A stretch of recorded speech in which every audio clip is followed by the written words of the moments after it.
In this episode of the Strategy Podcast, I want to focus on the fourth issue I see happening with respect to problems in the strategy execution process or mistakes companies make that cause difficulties in the strategy execution process.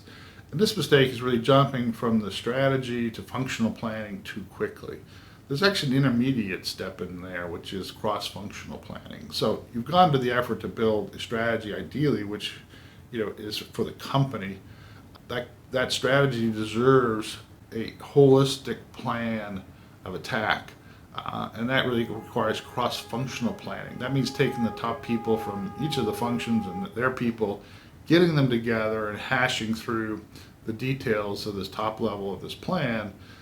And at that point, once you've gone through that work, and it's not easy work, it takes time and effort, then you're in a much better place to move into functional planning.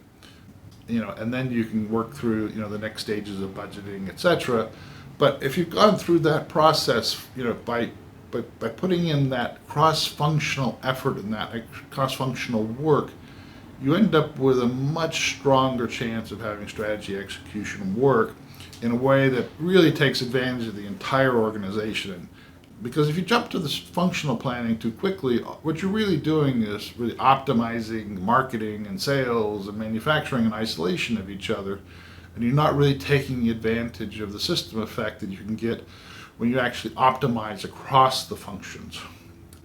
And that's what strategy is really about. It's about maximizing the potential of the whole, not about maximizing your sales force or your marketing or your manufacturing individually.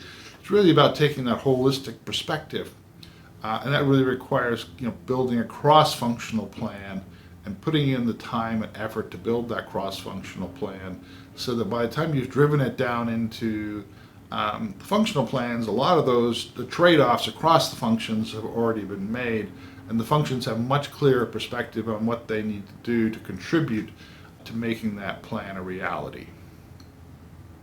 So make sure you not just don't jump straight from strategy to functional planning. Make sure that there's that intermediate stage step where you've done the proper work around cross-functional planning to really optimize the whole organization. I hope the Strategy Podcast has been useful and helpful to you in your work. I'm Alex Nesbitt, and I'll see you in the next podcast.